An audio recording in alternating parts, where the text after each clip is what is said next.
आप में से कितने लोग हैं जो बहुत एक्साइटेड हैं आज के सेशन को लेकर के? तो अब मैं जैसे ही आपको नाम बताऊंगा उनका, जो हमारे आज के गेस्ट हैं, तो आपका जो एक्साइटमेंट लेवल है वो और बढ़ जाएगा। ये बताने से पहले कि गेस्ट कौन है, मैं आपको थोड़ा सा बताता हूं YouTube के बारे में। YouTube में क्या है कि पूरे वर्ल्ड की अगर बात करी जाए तो करोड़ों चैनल्स हैं जो अलग अलग जॉनर्स में हैं, अलग अलग कैटेगरीज में हैं। उसमें से दो बड़ी कैटेगरीज हैं, मोटिवेशन और एजुकेशन।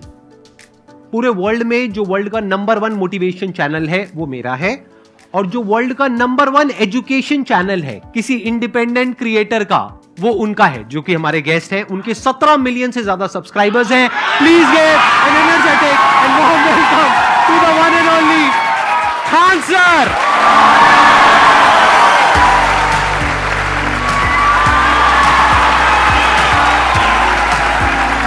क्या हाल चाल जी, कैसे हैं आप?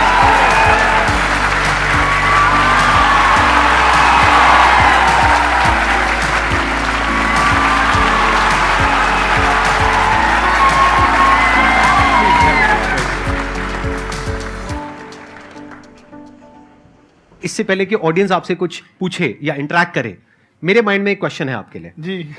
जो बच्चे हैं वो आपके इतने दीवाने क्यों हैं, इतने पागल क्यों हैं आपके पीछे? मतलब मेरे कमेंट सेक्शन में भरा पड़ा था, खान सर कब आएंगे, खान सर कब आएंगे। मतलब ऐसा क्या जादू कर दिया आपने बच्चों के ऊपर? ये सवाल हम आपसे भी पूछते हैं, हमारे पे भी इतना कमेंट आया, इतना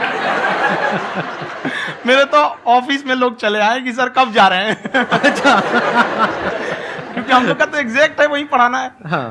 तो देखिए, हम लोग का मेन है कि बच्चों को जो जरूरत रहती है कि अगर लड़का पढ़ने आ रहा है ना, उसके मन में कोई डाउट ना रह जाए। हम उसको कहते हैं कि हम तुम्हें पढ़ा रहे हैं, दम है तो भूल के दिखाओ, याद करके नहीं।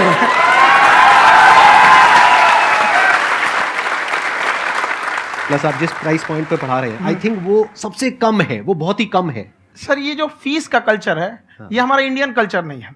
हमारा इंडियन कल्चर गुरु दक्षिणा है, उस हिसाब से वो सही है। ऑक्सीजन जैसे जिंदगी के लिए जरूरी है, वैसे एजुकेशन जरूरी है। कोई ये नहीं कह सकता है कि पैसे की वजह से वो खान सर के यहां से लौट गया। क्या बात है।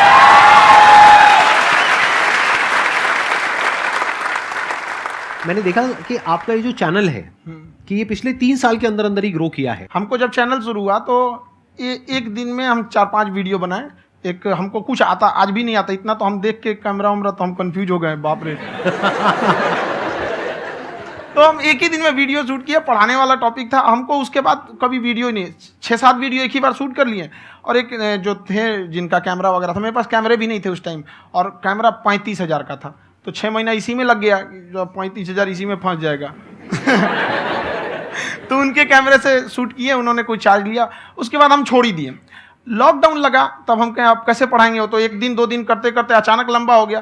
तब हमको याद आया कि ओहो मेरा एक चैनल भी है वहाँ पे। तो उस समय उस पर लगभग 30,000 सब्सक्राइबर हो चुके थे। तो जैसे लॉकडाउन लगा तो उस पर पढ़ाना चालू किया, और पता नहीं क्या लोगों को पढ़ाई में इतना इंटरेस्ट आ गया कि आपका स्टाइल ऐसा है थोड़ा सा, आप आई थिंक पढ़ाई के साथ साथ में जो बीच बीच में आप थोड़ा बहुत छोड़ते रहते हैं ना, मतलब जो एंटरटेनमेंट चलता रहता है। ये बात हम देखिए, जब हम गुलाम थे ना, तो अंग्रेजों ने एक चाल चला था कि भारत को हम फिजिकली गुलाम रखेंगे 100-200 साल, मेंटली 1000 साल कर देंगे। उन्होंने पढ़ाई का मॉडल चेंज कर दिया। उन्होंने ऐसा डिजाइन किया कि ये टीचर की रिस्पॉन्सिबिलिटी है, वो पढ़ा के चला जाए। टीचर की रिस्पॉन्सिबिलिटी यहाँ खत्म नहीं हो जाती है। पढ़ाना तो कोई भी पढ़ा सकता है, टीचर की इससे बड़ी रिस्पॉन्सिबिलिटी होती है उसे समझाना। वो समझा कि नहीं समझा।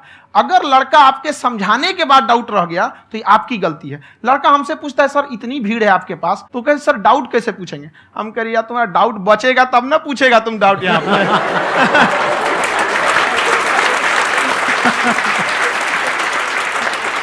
कॉन्फिडेंस नेक्स्ट लेवल है खान सर का, मानना पड़ेगा। और शायद यही वजह है इनकी जो ग्रोथ है उसका।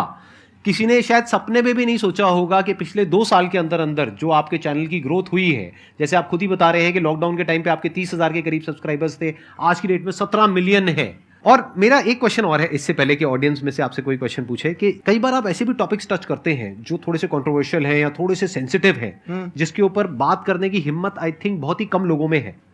तो आपको कभी ये नहीं लगता है कि कहीं ज्यादा तो नहीं हो रहा है, इसको थोड़ा रोक देते हैं, थोड़ा कम कर देते हैं? क्योंकि कोई लाइन ही नहीं है वैसे तो बोलने को, तो आप कुछ भी बोल दो, कितना भी बोल दो। हुई है कंट्रोवर्सी बहुत बार। एक्चुअली बचपन से हमको फौज में जाना था, और फौज वालों के लिए ये सब मायने नहीं रखता। उसको करना है मतलब करना है, तुम सामने कुछ भी रहो, डजंट मैटर।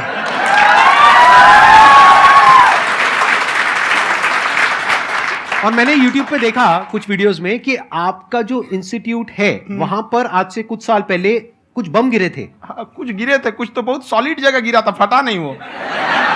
मतलब आपके आसपास। हाँ, बम को भी पता है कि टीचर की इज्जत किया जाता है। क्या बात है, क्या बात है।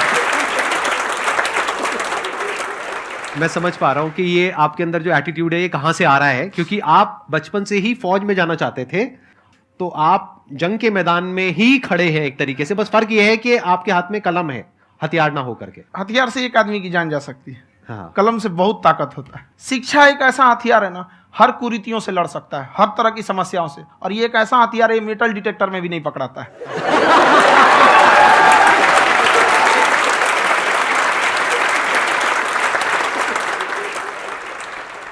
मेरा क्वेश्चन ये है कि अभी प्राइवेट ऑर्गेनाइजेशंस में पीटने का, पनिशमेंट का ये सिस्टम जो है खत्म हो गया है। हम आपके वीडियो में देखे हैं सर कि आप एक बड़ा सा रोल रखे रहते हैं, पुलिस वाला लाठी है वो, पुलिस वाला लाठी है, और स्टेज पे बुला के बच्चों को उसी से धुनाई शुरू कर देते हैं मस्त एकदम से, है ना। तो सर मतलब कि बच्चे मतलब कि डरते नहीं हैं आपसे, और इस तरीके से कैसे कनेक्टेड हैं आपसे, है ना। और एक और क्वेश्चन सर, यूपीएससी का जो आप अपना बैच स्टार्ट करने वाले हैं, ठीक है, उसके बारे में बताइए सर, क्योंकि मुझे मतलब कुछ इशू करना है सर, ठीक है। और संदीप सर को देख लिए, मेरा तो वैसे ही हो जाना है।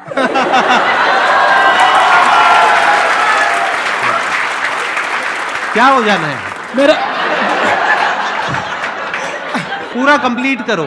I'll be an IAS officer next year because I have seen you, sir. My day is like complete, sir. All the best. Thank you so much, sir. Thank you. पूरा बोला करो। हाँ। Thank you. देखिए, लड़कों को जहां तक पीटने की बात है, जब पढ़ाने की बात आएगी तो उसको हम पूरे बेहतरीन ढंग से पढ़ाएंगे। लेकिन जब सजा देने की बात आएगी ना, तो वो भी बेहतरीन ढंग से होगा। ऐसा थोड़ी होगा कि बस एक ही चीज बेहतरीन ढंग से होगा। और डर का होना बहुत जरूरी है। ये डर भी अपने आप में एक मोटिवेशन है, क्योंकि जब आपके अंदर एक थोड़ा सा डर रहे ना, तो डर के भागिए मत। एक ऐसा डर जिसको आप लगे कि नहीं नहीं थोड़ा सा और करने की जरूरत है, फिर तो ये हम इसको क्रॉस कर जाएंगे आप। तो लड़कों के अंदर ये डर बनाना भी जरूरी रहता है। और रही बात यूपीएससी वाले की, जो आपने बोला, बहुत सारे लड़के वेट कर रहे हैं यूपीएससी की, क्योंकि 2-2.5 लाख फीस सारे लोग एफोर्ड नहीं कर सकते। और हमारा वही रहता है, हम तो ज्यादातर हमारे स्टूडेंट देखेंगे तो किसी के रिक्शा वाला, सब्जी वाला, यही लोग, इनको तो 2.5 लाख रुपया, इनके पास पूरी संपत्ति नहीं होती है, फीस कहाँ से भरेंगे वहां पे, उसके बाद रहेंगे कहाँ से। तो ऑल ओवर इंडिया से, कश्मीर से कन्याकुमारी तक, गरीब से गरीब भी लड़का उसको पढ़ सकता है। यही कुछ 1000 रुपये मंथली, 12-14 हजार साल का पड़ेगा, खत्म हो जाएगा इतना में।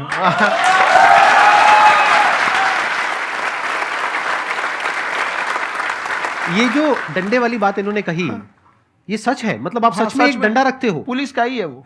और मारते हो? हाँ, कि मतलब अगर कोई लड़की छेड़ता है या ऐसा कोई भी उल्टा पुल्टा काम पढ़ाई करता लिखाई है, कुछ भी गलती करेंगे तो पिटाएंगे वो यहाँ पे, कैमरे पे, ऑन कैमरा, जैसा भी रहे, कुछ भी पिटाना तो उनको फिक्स है। एक तो कोई मतलब विधायक जी थे, उनके लड़का को पीट दिए, तो चला दल बल लेके अपना वहां पे। उसने घर पे नहीं बताया था कि सर ने पीटा है, बस बोल दिया कोचिंग में पीटा है। बाद में पता चला हम पीटे हैं, तो उसके पिताजी मेरे सामने और पीटे।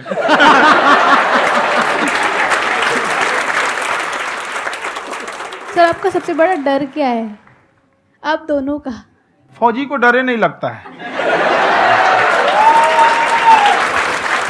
बाकी अफसर से पूछिए। आज के सेशन से पहले कोई डर नहीं था, लेकिन अब मुझे इनकी डंडे वाली कहानियां सुन करके डर लग रहा है कि कहीं मैंने गलती से कुछ बोल दिया अरे ऐसा और नहीं, इन्होंने कहीं पीछे कुछ रखा हुआ है, और यहीं आ करके अगर इन्होंने मेरी पिटाई कर दी तो बहुत बुरा हो जाएगा। तो इसलिए हमको थोड़ा डर लग रहा है।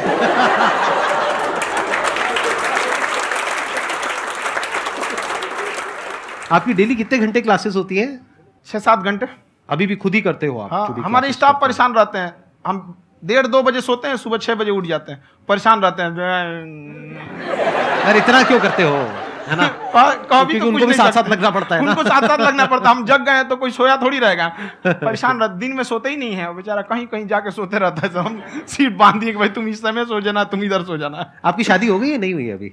मेरी खुशहाली देख के आप आइडिया लगा सकते हैं।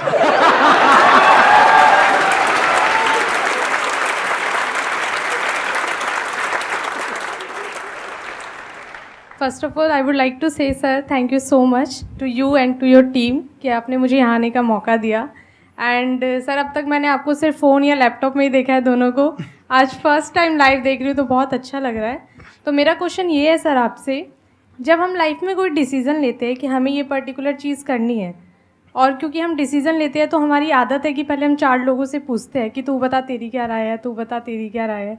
तो उनमें से अगर कोई हमें कह देता है कि ये बेकार डिसीज़न है मत कर, तो हमारा माइंड कहीं ना कहीं डाइवर्ट होने लगता है और उसकी वजह से हम अपना डिसीज़न चेंज कर देते हैं। तो मेरा क्वेश्चन ये है कि कैसे हम अपने डिसीज़न पे स्टिक रहे, कैसे हम जो दूसरे के ओपिनियन है उनको अफेक्ट ना होने दें अपने ऊपर। दूसरे से सलाह लेने से पहले एक बार खुद उस पर रिसर्च कर लेना चाहिए, ताकि आप सामने वाला क्या सलाह दे रहा है आपको समझ में आना चाहिए। यहाँ पर ऐसा नहीं है कि कई बार ऐसे होते हैं कि दूसरे वाले को एक्सपीरियंस होता है, तो अगर आपको पहले से आइडिया है, उसके बारे में आप बेहतरीन ढंग से रिसर्च किए हैं कि क्या इसमें प्लस पॉइंट है क्या निगेटिव है, उसके बाद आप किसी से सलाह लेने जाइए। ये नहीं कि मन में सीधा बता गड़बड़ा जाएगा। तो वहाँ पे पहले आपको R&D करना पड़ता है, समझ में आया कि नहीं। और जिंदगी हो या गाड़ी, जीतेगा वही जो टाइम पे गियर चेंज कर रहा है। तो डिसीजन चेंज करना बहुत ज़्यादा गलत नहीं है। इन्होंने बहुत अच्छी बात कही है और मैं इसी बात में थोड़ा सा और ऐड ऑन करूंगा कि ये जो आपने कहा ना कि अपने डिसीजन पे स्टिक कैसे रहें, ये कोई अच्छी क्वालिटी नहीं है, क्योंकि टाइम टू टाइम आपको अपने डिसीजंस को चेंज करना होता है। जैसे आपने 4 लोगों से डिस्कस किया, कोई इंसान कुछ पॉजिटिव बोल रहा है, कोई नेगेटिव बोल रहा है, उससे फर्क नहीं पड़ना चाहिए। डिपेंड ये करता है कि वो जो बोल रहा है उसका बेसिस क्या है। क्या वो किसी नॉलेज या एक्सपीरियंस के बेस पे बोल रहा है या ऐसे ही कुछ भी बोल रहा है? ऐसे ही बोल रहा है तो फिर उसकी बात पे ध्यान क्यों दे रहे हो? अगर किसी नॉलेज या एक्सपीरियंस के बेस पे बोल रहा है, फिर चाहे वो पॉजिटिव बोल रहा है चाहे नेगेटिव बोल रहा है, दोनों ही मायने रखता है। उसके बाद में रिसर्च करनी है और फिर रिसर्च करने के बाद में फाइनल डिसीजन अपना खुद का होना चाहिए। अब वो डिसीजन उससे अलग भी हो सकता है जो आपने पहले लिया था, और वो सेम भी हो सकता है। सर मेरा क्वेश्चन दोनों से है आपसे, how to deal procrastination and laziness. हमारा ब्रेन है ना, ये बहुत आलसी टाइप का, इसको आराम खोजना पसंद है। अब थोड़ा सा भी अब इसको आराम की ओर लेके चलेगा ना तो फिर उधर ही रहेगा। आप सोचेंगे 10 मिनट आराम कर लेते हैं ना, तो 10 मिनट 2 घंटा बना देगा। उसको टॉर्चर कीजिए, चल 10 मिनट बाद में।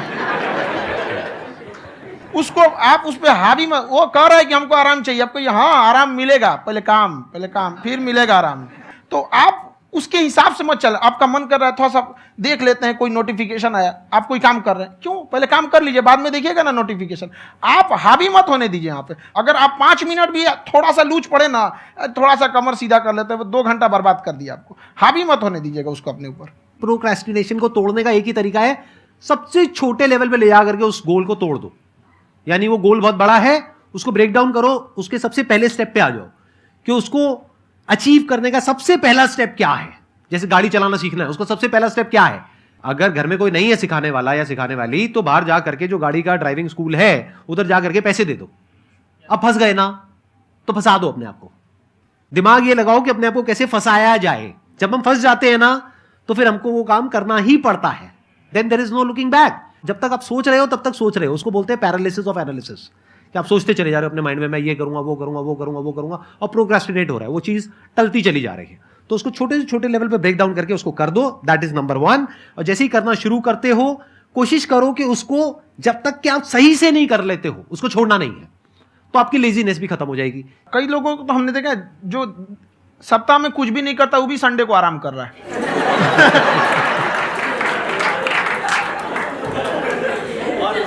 वैसे कहा भी जाता है कि अगर कोई काम आपको करवाना है ना तो ऐसे किसी इंसान को दो जो बिजी है। हाँ। ऐसे आदमी को मत दो जो खाली है। ये परफेक्ट एग्जाम। किसी को भी आप देखिएगा जिसको आप कहते हैं कि मतलब थोड़ा ठीक ठाक आप समझते हैं कि नहीं ये बहुत आगे निकल, वो एक काम को खत्म करने के बाद कभी आराम नहीं करेगा। एक काम खत्म हुआ उसको लगेगा हाँ एक खत्म हो गया, अब दूसरा करना चाहिए। और वही जिसको देखिएगा एक खत्म हो गया और आराम करना चाहिए, कभी नहीं, लाइफ में आखिरी सांस तक। सर यहाँ पे सब हिंदी में पूछते हैं, इंग्लिश में पूछते हैं, मैं भोजपुरी में पूछूं? जौन भाषा ठीक लगे तोने में पूछ दो। हाँ सर। सर ये पूछे के चाहते नहीं कि जैसे हमने के पढ़ाई करी नहीं सर, तो कभी कभी डेली टारगेट्स जो होला वो कंप्लीट ना होला। अगर टारगेट्स कंप्लीट भी होला तो फिर ऐसा इरिटेशन या फिर वो एंजाइटी या फिर कि और करना है या फिर अभी नहीं हुआ, वो चीज़ हमेशा रहेला। तो वो कम कैसे करल जाए? देखिए टारगेट्स को ना हम लोग को एक अपने हिसाब से पहले फिट करना चाहिए। ऐसा नहीं कि दूसरे किसी इंसान को देख के हम टारगेट फिट कर ले। कोई लड़का 8 घंटा पढ़ रहा है, कोई पहली बार अभी पढ़ना ही चालू किया, उसको देख के 8 घंटा पढ़ेगा तो पढ़ाइए छोड़ देगा। तो आप अपनी क्षमता के हिसाब से देखिए कि आप कितना पढ़ सकते हैं। अगर आपने एक घंटे को बना लिए कि हम 1 घंटा पढ़ सकते हैं, अगले 1 हफ्ते तक उसको सस्टेन रखिए। जिम में कैसे करते हैं लोग, पहले दिन उठा लीजिएगा 1 कुंटल तो हार्ट अटैक हो जाएगा। तो वो धीरे धीरे टारगेट सेट कीजिए और अपनी क्षमता को भी देखिए। हर इंसान की क्षमता अलग है। कंगारू को देख के हाथी छलांग मारेगा, पैर तोड़ के बैठ जाएगा।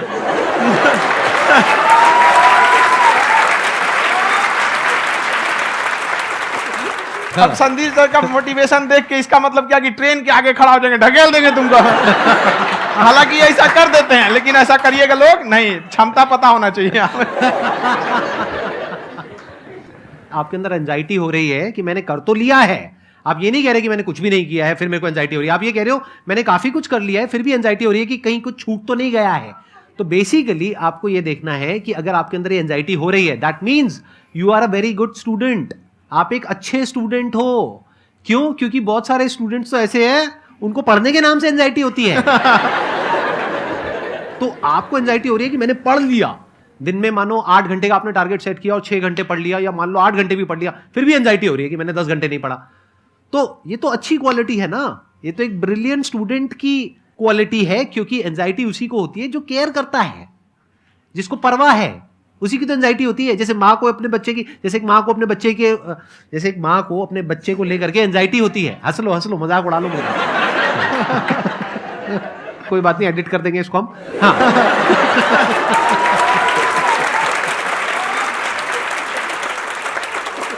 जैसे एक माँ है, उसको अपने बच्चे को लेकर के एंजाइटी होती है, थोड़ी सी भी तबीयत खराब हो जाए उसको एंजाइटी होती है, चाहे बच्चा ठीक भी है, डॉक्टर को नहीं होती है। क्यों? क्योंकि माँ को उस बच्चे से प्यार है। तो दैट मीन्स कि आप अपनी पढ़ाई को लेकर के सीरियस हो, इस वजह से आपके अंदर एंजाइटी हो रही है, विच इज नॉर्मल। जहां पर प्यार मोहब्बत होती है वहां पर थोड़ी बहुत एंजाइटी तो होती ही है ना। समझ रहे हो ना मैं क्या कहना चाह रहा हूं? आप लोग समझ रहे हो ना मैं कहां जा रहा हूं? जब वो किसी और से बात करती है तो एंजाइटी होती है ना।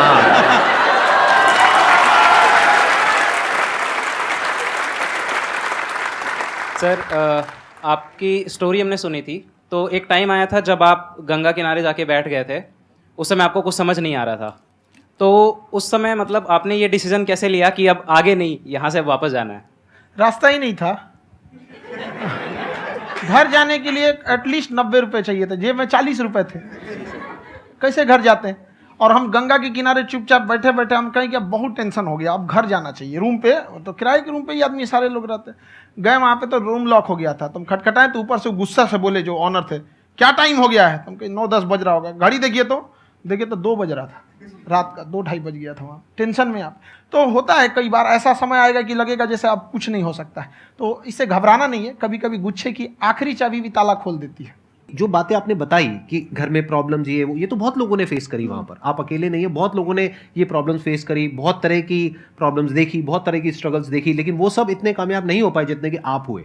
तो आपके अंदर ऐसा कुछ ना कुछ है जो औरों के अंदर नहीं है। तो वो मैं जानना चाह रहा हूं कि वो ऐसा क्या था जहां से कि आपका दिमाग यहां तक सोच पा रहा है कि मैं पूरे इंडिया में इतने बड़े लेवल का चेंज लेकर के आ सकता हूं, एजुकेशन फील्ड में रेवोल्यूशन लेकर के आ सकता हूं। ये सोचना ही बहुत लोगों के बस का नहीं है। मेरी एक खुद की थिंकिंग, अगर हमको कोई 100 रुपए किसी काम के लिए दिया, हम सबसे यही कहते हैं, तो हम कोशिश करते हैं उसे 200 का रिटर्न दे। अगर कोई हमसे 200 रुपया फीस दे रहा है, 250 दे रहा है, तो हम उसको ये कोशिश करते हैं कि तुम्हें ऐसा लगे कि नहीं भैया हमने 10-20 हज़ार का पढ़ लिया यहाँ पर। वो ईमानदारी से कभी कमी नहीं। और हमेशा अगर हम प्रॉमिस एक्स का करते हैं तो डिलीवर 4x करना चाहते हैं। ध्यान से सुनना और ध्यान से समझना इस फर्क को। अगर आप समझ पाए तो बहुत आगे जाओगे लाइफ में। एक वो होते हैं जो ये सोचते हैं कि हमें सब कुछ मिल जाए, हमें कुछ भी करना ना पड़े।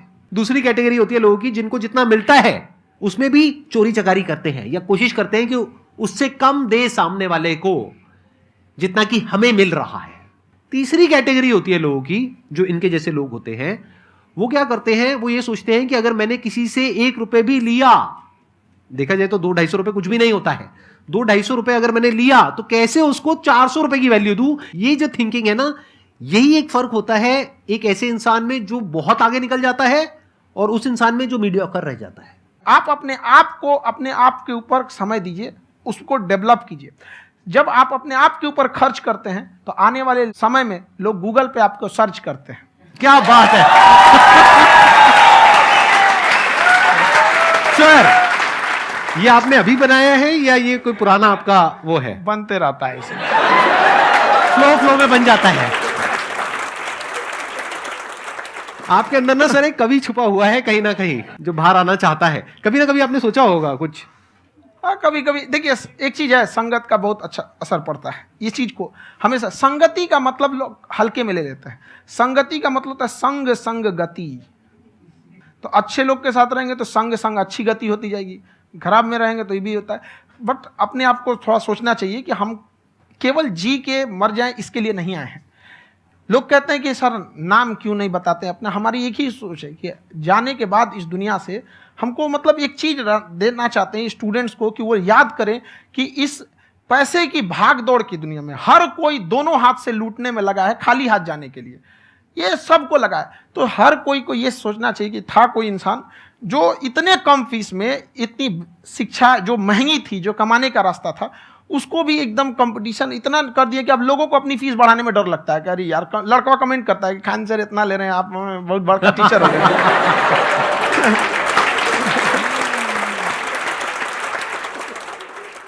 खान सर की एक क्लिप है, ये समय और समझदारी में बहुत फ़र्क होता है। अगर समय रहते समझदारी आ गई तो इंसान कामयाब हो गया, लेकिन अगर समय चला गया फिर समझदारी आई फिर तो बेकार है। तो सर मतलब कुछ आपको ऐसी चीज़ लाना चाहिए जो मतलब बच्चों जो तैयार हो रहे हैं उनको ये चीज़ें मतलब एंड टाइम पे दिखे। समझ रहे हैं आप मेरी बात? नहीं समझ?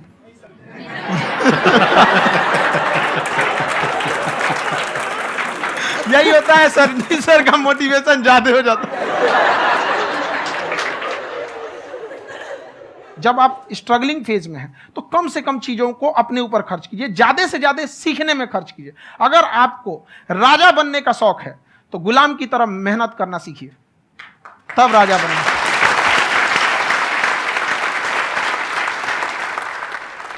ये दुख, ये दर्द, ये सब तेरे अंदर है। तू अपने बनाए इस पिजड़े से बाहर निकल के देख, तू अपने आप में एक सिकंदर है।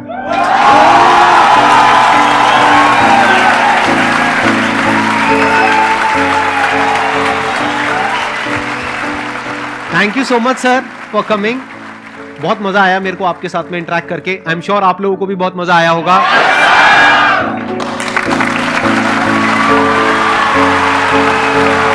Thank you so much.